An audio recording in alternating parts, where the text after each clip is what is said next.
নমস্কার বন্ধুরা, ডলি রন্ধনশালায় সবাইকে স্বাগত। আর আজকে তোমাদের সাথে শেয়ার করব নিরামিষ মোচার একটা দুর্দান্ত রেসিপি। অনেকেই আছেন যারা মোচা কাটতে গেলে হাতে দাগ লাগার ভয়ে বা মোচা কাটতে গেলে অনেক সময় লাগে, তার জন্য কিন্তু একেবারেই মোচা রান্না করতে চায় না। আর আজকে আমি যে পদ্ধতিতে রান্না করব, এই পদ্ধতিতে রান্না করলে একেবারে মোচা কাটার ঝামেলা ছাড়া আর মোচা খুব কম সময়ে রান্না হয়ে যাবে। আর তাছাড়া হাতে কিন্তু একটুও দাগ লাগবে না যদি আমার মতো করে রান্নাটা করো। আর বন্ধুরা, আমরা কিন্তু সবাই জানি মোচা মানেই কিন্তু ছোলা বা ছোলার ডাল দিয়েই রান্না করতে হয়। তবে আজকে কিন্তু আমি তোমাদের সাথে সম্পূর্ণ নতুন স্বাদের দারুণ একটা টেস্টি মোচার রেসিপি শেয়ার করব। আর এই মোচাটা কিন্তু কাঁঠালি গলার মোচা। আমি মোচার যে মোটা খোসাগুলো আছে সেগুলো আমি ছাড়িয়ে নিয়েছি, আর মোচার ফুলগুলোকেও আমি ছাড়িয়ে নিয়েছি। আমি কিন্তু আর এর থেকে বেশি ছাড়াবো না, কারণ মাঝখানের এই খোসাটা ভীষণই কচি আর বেশ পাতলা হয়, তাই কিন্তু আমি আর খোসাটা ছাড়ালাম না। এর থেকে বেশি ছাড়ালে তাহলে মোচাটা অনেকটাই কমে যাবে। আর মোচার যে শক্ত কাঠিটা আর যে শক্ত যে আঁশটা, সেটা কিন্তু আমি ছাড়িয়ে বেছে খুব ভালোভাবে পরিষ্কার করে নিয়েছি। এবার আমি সমস্ত মোচার ফুলগুলো আর মোচার যে মাঝের অংশটা, সেটাকে আমি খুব ভালোভাবে ধুয়ে নেব। মোচাটাকে আমি খুব ভালোভাবে ধুয়ে পরিষ্কার করে নিয়ে চলে এসেছি। এবার যে মোচার মাঝের অংশটাকে, এটা কিন্তু আমি মাঝখান থেকে আমি ছোট ছোট টুকরো করে কেটে নেব, তাহলে আমাদের পরের কাজটা করতে অনেক সুবিধা হবে।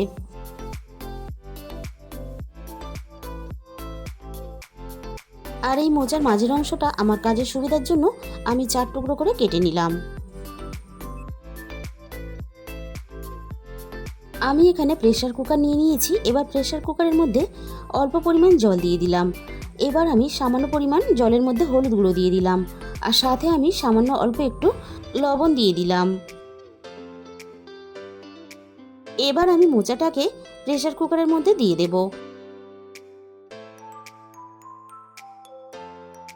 আমি যে প্রেসার কুকারটা ব্যবহার করেছি, প্রেসার কুকারটা অনেকটাই ছোট, তাই কিন্তু আমি মোচার মাঝের অংশটাকে 4 টুকরো করে নিয়েছিলাম। এবার আমি সমস্ত মোচার ফুলগুলোকে প্রেসার কুকারের মধ্যে দিয়ে দেব। এইভাবে মোচা সিদ্ধ করে নিলে তাহলে মোচার কষটাও বেরিয়ে যাবে, আর খুব সহজেই কিন্তু খুব তাড়াতাড়ি মোচাটাও সিদ্ধ হয়ে যাবে। মোচাগুলো এদিকে সিদ্ধ হতে থাক, আমি এবার একটা প্রথমে মশলা বানিয়ে নেব। এর জন্য দেখো, আমি একটা মিক্সিং জার নিয়ে নিয়েছি।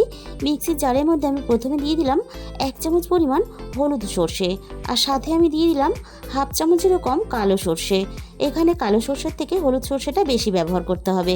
আর সাথে আমি এখানে দিয়ে দিলাম 1 চামচ পরিমাণ পোস্ত। আর ঝালের জন্য আমি এখানে একটা কাঁচা লঙ্কা ব্যবহার করলাম, যেহেতু এই কাঁচা লঙ্কাগুলো প্রচুর পরিমাণে ঝাল। পরে আমি আরও একটা কাঁচা লঙ্কা যেহেতু ব্যবহার করব, তাই এখানে একটাই কাঁচা লঙ্কা দিয়ে আমি সমস্ত মশলাগুলো প্রথমে শুকনো অবস্থাতে ঘুরিয়ে নিয়েছি।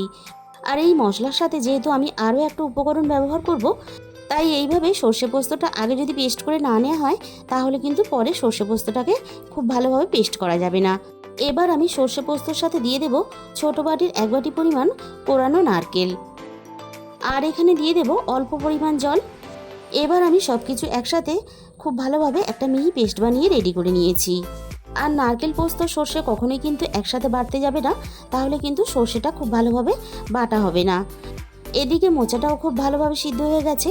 এইভাবে যদি প্রেসার কুকারের মধ্যে বা কড়াইয়ের মধ্যে মোচা সিদ্ধ করে রান্না করো, তাহলে কিন্তু একেবারেই ঝামেলা ছাড়া মোচার রেসিপি খুব সহজেই কিন্তু তোমরা বানিয়ে নিতে পারবে। আর মোচার মাঝের অংশটাকে আমি আর একটা প্লেটের মধ্যে নিয়ে নিয়েছি। আর যাতে খুব তাড়াতাড়ি ঠান্ডা হয়ে যায়, তার জন্য আমি একটু হাত দিয়ে এভাবে ভেঙে দেব। প্রচণ্ড যেহেতু গরম, তাই আমি হাত দিয়ে ভাঙতে পারলাম না, তাই খুন্তি দিয়ে আমি এভাবে একটু ঘাঁটা ঘাঁটা করে দিলাম। এদিকে এটা খুব ভালোভাবে ঠান্ডা হতে থাক। অপর দিকে দেখো, মোচার এই ফুলগুলো কিন্তু খুব ভালোভাবে ঠান্ডা হয়ে গেছে। এবার আমি খুন্তি দিয়ে এই ফুলগুলোকে একটু ছোট ছোট করে কেটে নেব।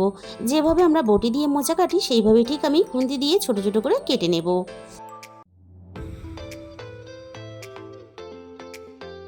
আর বন্ধুরা, তোমরা দেখতেই পাচ্ছ কত কম সময়ে আমি ফুলগুলোকে রান্নার জন্য কেটে রেডি করে নিলাম। এদিকে মোচার মাঝের অংশটাও খুব ভালোভাবে ঠান্ডা হয়ে গেছে। এবার আমি মিক্সিং জারের মধ্যে অল্প অল্প করে দিয়ে আমি মোচারই মাঝের অংশটাকে খুব ভালোভাবে দেখো একটা পেস্ট বানিয়ে রেডি করে নিয়েছি। আর কতটা কম সময়ে তোমরা পুরো কাজটা করে রেডি করে নিতে পারবে, সেটা তোমরা দেখে নিশ্চয়ই বুঝতে পেরেছো। এবার আমি রান্নার দিকে চলে এসেছি। প্রথমে আমি কড়াইয়ের মধ্যে দিয়ে দিলাম পরিমাণ মতো সর্ষের তেল। তেলটা খুব ভালোভাবে গরম করে নিয়ে ফোড়নে আমি দিয়ে দিলাম অল্প একটু গোটা জিরে, আর ফোড়নে দিয়ে দেব 2টো তেজপাতা। আগে থেকে আমি 2টো মাঝারি সাইজের আলু একটু বড় বড় করে ডুমো করে কেটে রেখেছিলাম। এবার আমি তেলের মধ্যে আলুগুলোকে দিয়ে দিলাম। আমি এবার প্রথমে আলুটাকে মিনিট 2-3 মতো একটু নাড়াচাড়া করে ভেজে নেব। আলুটা আমি একটু নাড়াচাড়া করে নিয়ে যাতে ভিতর থেকে একটা সিদ্ধ ভাব চলে আসে, তার জন্য আমি এখানে মিনিট 3-4 মতো ঢাকা দিয়ে দিলাম। কড়াই থেকে আমি এবার ঢাকাটাকে সরিয়ে নিলাম। এবার আমি আলুর মধ্যে দিয়ে দেব রান্নার স্বাদ মতো লবণ। এখন কিন্তু আমি খুব বেশি লবণ ব্যবহার করলাম না, যেহেতু আমরা লবণ দিয়ে মোচাটাও সিদ্ধ করে নিয়েছি, তাই খুব বেশি পরিমাণ লবণ হয়ে গেলে রান্নার মধ্যে তাহলে আবার রান্নার স্বাদটা নষ্ট হয়ে যাবে। এবার আমি হলুদ আর লবণ দিয়ে আলুটাকে বেশ লাল লাল করে ভেজে নেব। আর পরে যদি আমাদের লবণ দরকার হয় তাহলে আমরা পরে লবণটাকে রান্নার মধ্যে ব্যবহার করব।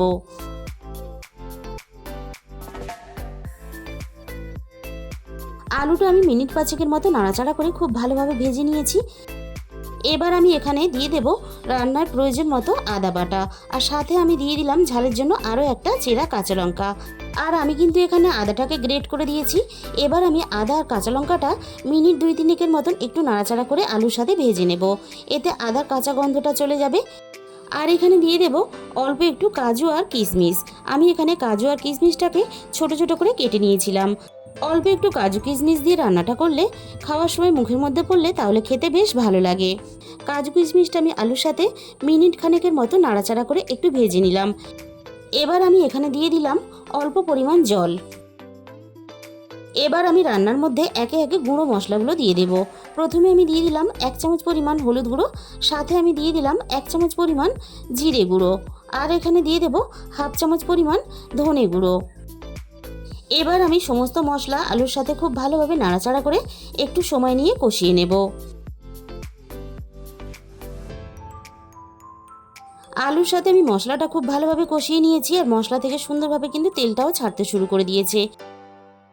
এবার আমি এখানে সিদ্ধ করা মোচাটাকে দিয়ে দেব।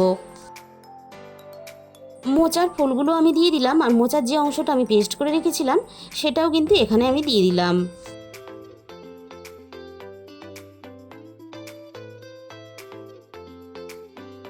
পুরো মোচাটাকে আমি কড়াইয়ের মধ্যে দেওয়ার পরে এবার আমি মিক্সির বাটি ধোয়া অল্প একটু জল দিয়ে দিলাম। এবার আমি এখানে স্বাদ মতো চিনি দিয়ে দেব।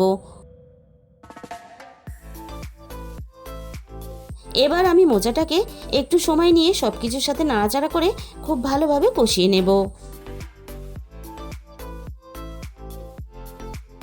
মোচাটা আমি এখানে 7 থেকে 8 মিনিটের মতো নাড়াচাড়া করে খুব ভালোভাবে কষিয়ে নিয়েছি। আগে থেকে সর্ষে পোস্ত, কাঁচা লঙ্কা আর নারকেল দিয়ে যে পেস্টটা আমরা রেডি করে রেখেছিলাম সেটা এবার রান্নার মধ্যে দিয়ে দিলাম, আর সাথে আমি অল্প একটু মিক্সির বাটি ধোয়া জলও দিয়ে দিলাম। আর বন্ধুরা, এই পদ্ধতিতে মোচা রান্না করলে যেমন রান্নাটা তাড়াতাড়ি হয়ে যায়, তেমনই কিন্তু এর স্বাদ মুখে লেগে থাকার মতো হয়। আমি সব কিছু একসাথে নাড়াচাড়া করে আরও একটু রান্নাটা করে নিলাম।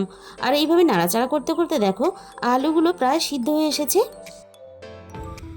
এবার আমি এখানে দিয়ে দেব বড় বাটির 1 বাটি পরিমাণ জল। এবার আমি জলের সাথে নাড়াচাড়া করে সবকিছু খুব ভালোভাবে মিশিয়ে দেব। রান্নাটা খুব ভালোভাবে পাক হওয়ার জন্য আর আলুটা খুব ভালোভাবে সিদ্ধ হওয়ার জন্য এখানে আমি মিনিট 10 জন্য ঢাকা দিয়ে দিলাম।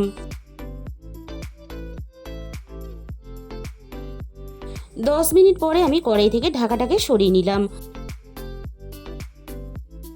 আবারও আমি একটু রান্নাটাকে নাড়াচাড়া করে দিলাম, আর আলুগুলো খুব ভালোভাবে সিদ্ধ হয়ে গেছে। রান্না কিন্তু আমাদের প্রায় রেডি হয়ে গেছে। এবার আমি এখানে দিয়ে দিলাম 1 চামচ পরিমাণ গরম মশলার গুঁড়ো। আর বন্ধুরা, গরম মশলার গুঁড়ো আর ঘি না দিলে আমার মনে হয় নিরামিষ মোচার রান্নার স্বাদটা অসম্পূর্ণ থেকে যায়, তাই আমি এখানে ঘি আর গরম মশলা ব্যবহার করলাম। আর বন্ধুরা, এইভাবে যদি কোনোদিন মোচার ঘন্ট না বানিয়ে থাকো তাহলে অবশ্যই বাড়িতে একদিন হলেও তোমরা ট্রাই করে দেখো। আর গ্যাসের ফ্লেমটা একেবারে বন্ধ করে আমি ঘি গরম মশলাগুলোটা নাড়াচাড়া করে খুব ভালোভাবে মিশিয়ে দিলাম। তাহলে বন্ধুরা, আজকের এই নিরামিষ মোচার ঘন্ট রেসিপিটা তোমাদের যদি ভালো লেগে থাকে প্লিজ একটা ভিডিওতে লাইক করে দিও, আর নিজেদের বন্ধুদের মধ্যে প্রচুর প্রচুর শেয়ার করে দিও। আর আমার চ্যানেলে যে সমস্ত নতুন বন্ধুরা এখনও পর্যন্ত আমার চ্যানেলটাকে সাবস্ক্রাইব করোনি, চ্যানেলটাকে সাবস্ক্রাইব করে পাশে থাকা বেল আইকনটা অল করে দিও। তাহলে আমি যখনই কোনো নতুন রেসিপি আপলোড করব সবার আগে তোমার কাছে পৌঁছে যাবে। আর তোমাদের মূল্যবান সময় দিয়ে আমার এই রেসিপিটা শেষ পর্যন্ত এতক্ষণ সময় ধরে দেখার জন্য তোমাদের সবাইকে অসংখ্য ধন্যবাদ।